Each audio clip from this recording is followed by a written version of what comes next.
So hello, everyone, and welcome to another episode of Asia Pickleball Insider. I am Migo Claudio, and I am joined by not Rob this time. He is not feeling well. So we got a younger, faster, a better backhand dink replacement with Ryan Fu. It's good to have you Yeah, here. thanks for having me on. Appreciate it. Yeah, so you are coming off, gold in ATP Malaysia, silver in DJoy, then kicking butt here in Asia recently. But, before getting into all that, just wanted to ask, who are you? So you can introduce yourself to, the Asian market, the Asian scenes. People can get to know who you are. Yeah, for sure. So yeah, I'm Ryan Fu. I played the last 2 years in the PPA in the US. So I'm from Boston, Massachusetts, and I've been living in Florida for the last couple of years, playing all the PPA events and MLP. I was ranked top 30 in all three events, singles, mixed, and men's doubles. And then I was just recently terminated by the PPA. So I have recently been playing and doing more clinics and events in Asia. So like you said, I was just playing APP Malaysia last month and then the DJoy Vietnam tournament last week. And yeah, so now I've just been in Asia a lot the last couple months doing events and tournaments and just continuing to play, but do more of the community stuff as well. Yeah. So we had James on here like a few months ago, Mhm. and he was talking about the whole termination thing. You and him, when that first happened, the posts you guys were making, I could not. You guys are. I don't know if you guys were just coping or if you guys were just taking it really well, but it was just so funny to see. Holy moly, you and James were just going off. Yeah, I mean, you gotta utilize the media cycle when it's on you. So I mean, might as well make some funny posts out of it. And I think we did that. So that was I'd say we used the moment to the best of our ability. But yeah, so outside, like, well, I know the termination was a big deal, but before that, when you were still on the PPA, how did you get into the sport? How did you get into the pro league? Like, what was your background? I know you Yeah. played tennis, but like, what did that look like before you got into pickleball? Yeah, so I played tennis my whole life. I played college tennis at Michigan, and then I was actually in grad school getting my MBA, and that was my 5th year of school, and I was just looking for jobs, didn't have a job, and James at the time was top 5 PPA. I believe he was number 2 in mixed, and he kinda convinced me to start playing the sport, and since I didn't have a job, I was like, "Alright, I'll take this one moment in my life where I don't have a job and just try this out." So I moved to Florida, started training, and then basically just played 6 hours a day, every single money ball I could possibly play, just training with, like, some of the top pros, and then, yeah, I started playing PPAs, qualies, and then eventually signed and kinda just worked my way up into MLP, playing with better partners, all the way until termination. So, full circle in 2 years. No, Yeah. yeah. I mean, so just to wrap my head around that, you picked up pro pickleball for a job.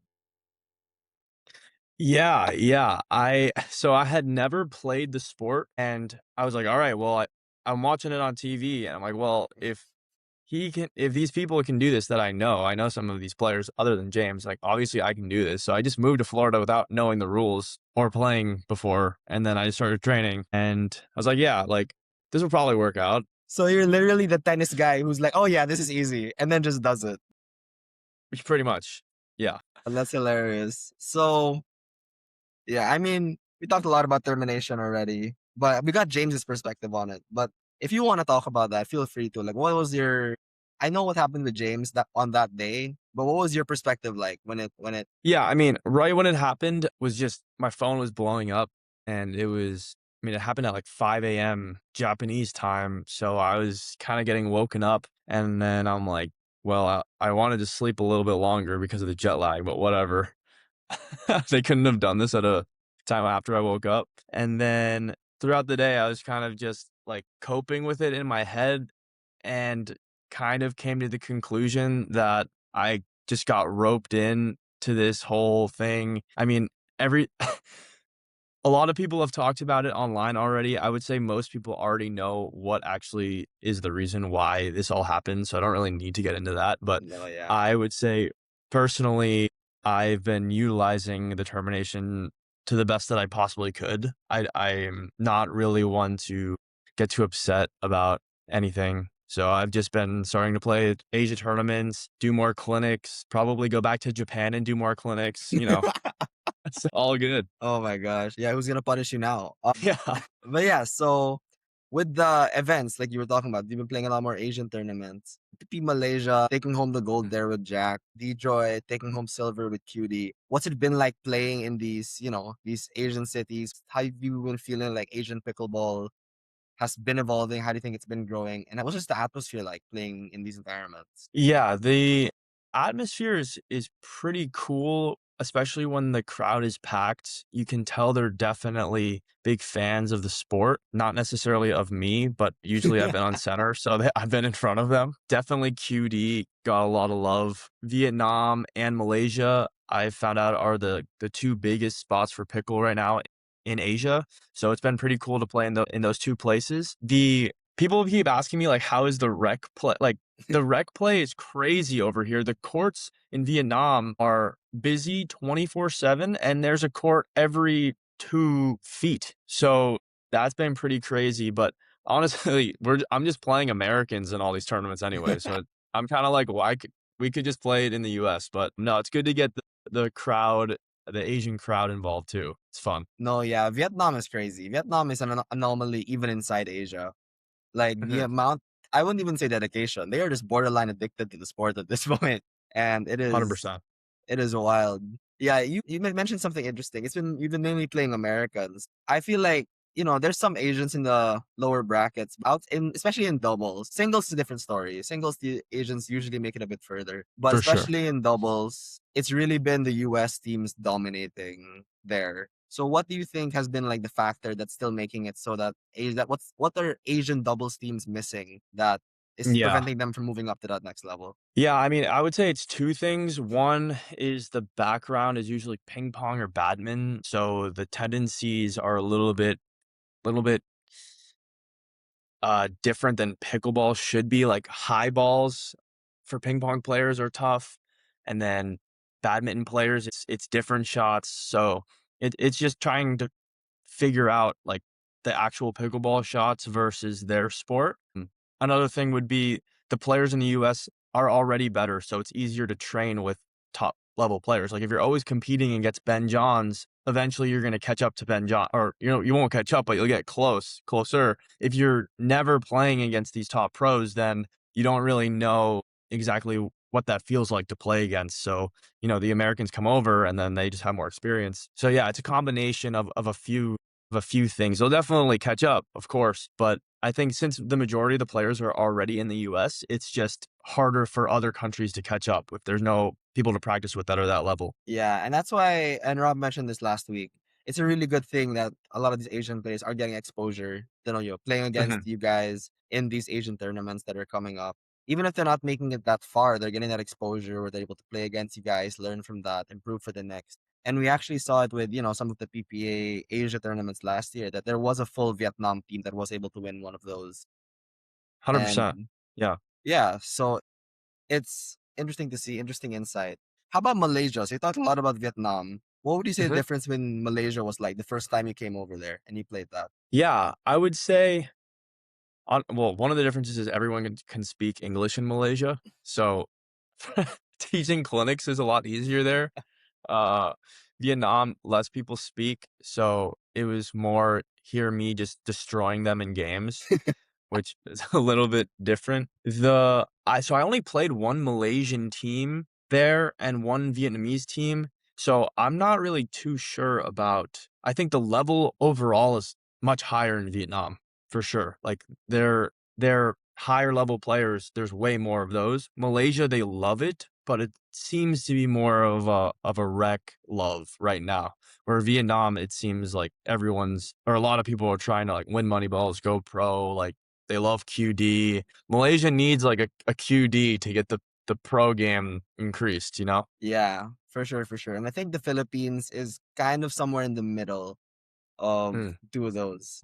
It's already been announced. You're gonna be coming over here. Your flight's tomorrow. You're gonna be coming over Yes, here to the yes. Philippines. Gonna do a little exhibition. And Mhm. just to give you a brief context, the Philippines, I'd say is somewhere in the middle of Vietnam and Malaysia. We do have exactly one mixed pair that competes internationally in the PPAs and does Okay. they're like around the 16 level. They're not a level of Vietnamese teams. They are around the level of the Malaysians, but we also have a few other, things on the pro side here. I think something the Philippines does well actually is investment towards pro play. Mhm. There's already a league here that kind of does their own pro league type of thing. It's like MLP style a bit. There's a lot of companies sponsoring pros here, and overall just the pipeline to developing pros here, I feel like is a bit more fleshed out than Malaysia. But on the other side, there's a lot of rec still. It is still a very rec focused. And I think level wise, the average player is still well behind that of the US and especially Vietnam. Mhm. But what have you heard? Have you seen any Philippine players on your run? Have you had your chance to? I have no idea, but I'm probably not the person to ask because I am out to lunch when it comes to all these places, so I don't really pay attention. I kinda just show up to the tournament, I play the match, and then I leave. I have no idea who I'm playing. I just kinda take it how I go, so, yeah, I'm not the right person to ask that question. He's just clocking in for his 9 to 5. He's just Yeah, show up, hit the ball a few times, head out. yeah, exactly. No, I love that. Literally Nikola Jokic of Yeah, pickleball. yeah, pretty much, pretty much. I'll take that comparison any day to Jokic. No, I love that. I love that approach. So yeah, so just to give everyone the quick rundown, you're gonna be arriving here tomorrow at night, and then Saturday you're gonna be going to MOA, which is used to be the biggest mall in Asia until someone in Dubai put up something, Yeah, with Dubai of money. course. But for the Yes, longest time, it was the biggest, and we're gonna be doing an event there. Literally millions of people walking through the mall. So you better get that's your voice crazy. ready. You're gonna be mic'd up, giving a clinic. Oh, The yeah, people that's in the fine. court, and then everyone walking by is just gonna hear your voice. Perfect, perfect. So yeah, I'm sure have you heard of PCL already? The PCL Rising Stars. Maybe? Probably? I know James is a part of it, so I'm not sure if you are too. I think it's one of Steve Kuhn's projects. He's the one running it here Oh, in Asia. It's okay, it stands for the Pickleball Champions League. It's got this it. team format that happens all across Asia. Different countries do their own tournaments, and then they send their winners to China to compete in the finals. The first season was Got it. kind of like amateur players. The second season was more or less open, but a lot of the top pros from other countries didn't join. And then this season we're doing like rising stars. So like everyone under 19. So Got it. that's who the first part of the event on Saturday is gonna be a clinic with those under 19 players. So I'm Oh, curious to perfect. see, you know, what you think of the young Philippine talent when we get there. Yeah. No, I'm excited to see, like, especially I like coaching higher level players because I think I can offer more to those players than, you know, lower level players. I feel like, there's a lot of different coaches that can help lower level players improve. So, yeah, that'll be fun. No, yeah. So what's it called? So we're gonna be doing that. It's gonna be an exhibition, getting play against those kids. There are, Mhm. there's a few people actually close to the 18, 19. But then there are also one of the people that really did well in the events. There's a few 12-year-olds that Oh, wow. absolutely Okay. kicked butt on that first on our tournament. So I'm hoping they show up. But yeah. So and also the reason why we're doing the event is it's an RPM event, of course, first and foremost. And I guess we can announce it now. Toby Sports, the is gonna be the exclusive distributor of RPM paddles in the Philippines. So, Mhm. super looking forward to that. I don't know if you can see it in my background because of how Oh, cropped I it see is. it. Yeah, I got my one over here too. That has been. I'm waiting for my V2 and my Q2. It's Yeah, still. they should be there soon. I hope so. They Please. should be there soon. Yeah. There's someone here. So yeah, we just got distributorship rights. There's someone here who got it Mhm. before us. Straight from Oh, wow. Marwan. Okay. Straight from Marwan. That'll do it. Yeah, yeah. I don't know how that happened. Yeah, so what can you say about the V2, about the Q2, and how do you think it's gonna do here in the Philippines when it gets here? From what I've heard that from everyone that's used it, everyone seems to really like the V2. I haven't actually got my hands on a Q2 yet. I talked to Marwan a bunch about it. He really likes it, but I can definitely speak on the V2. The one I use is the 14 millimeter, and I used the V1 for a few months, and the V2 is definitely a better paddle. Bigger sweet spot. I would say the number one thing that I like more about it is the drives, serve, and returns are more in like a linear ball path. So it doesn't spray as much, I guess, because of the bigger sweet spot. It's just more controlled. I've been driving the ball better than I've ever driven the ball before. And then in terms of like power and control, that stays the same kind of from the V1, but just the overall sweet spot. And I don't hit the middle of the paddle. I don't think so. I'm not that good. Only been playing a couple of years. Like the paddle is definitely helping me. So yeah, the V2, and it looks cooler. So that's No, a plus. yeah. The colorways you guys did on the new on this year's paddles are absolutely insane. And yeah, you just Yeah. reminded me of that picture of Annalise paddle where there's only Mhm. ball dust in the middle. So that's just not you. Not yet. No, come on. I'm not on Annalise level. I would never lie about something like that. But I'm a high I'm a lower level than Anna Lee, a lower level than Ben Johns, higher level than James, way higher level than Marwan. That's for sure. But that's not saying much. So No, that's exciting. Looking forward to, seeing that in action this weekend. But yeah. So just before we wrap up, 'cause I think we covered pretty much everything. What would you want to say to everyone that's considering dropping by this weekend? And as well as what would you want to say to, just the people in Asia who are getting to meet you and actually get to know you for the first time? You won't have the language barrier problem in the Philippines. You're good. okay, well that's good. Yeah, no, definitely swing by. If you want to listen in on some of the clinics, you're more than welcome to get some free advice from me. I would say that watching pickleball in person is much more fun than watching it on TV. So if you want to watch me beat up on some people that you might think are good, come by because I am not going to go easy on these people. And yeah, if you want a picture or an autograph, I don't know why you would with me, but if you happen to want one, then you can also come for that and I'll take a picture with you or sign something. But yeah, it's just going to be hopefully a fun time. Get to teach some people, meet a bunch of people in the Philippines, and then I'll be able to tell everyone how great the Philippines players are. So yeah, looking forward to it. No, I mean, we have a whole segment for you signing stuff and taking pictures. So don't Okay, cool. worry. There will be.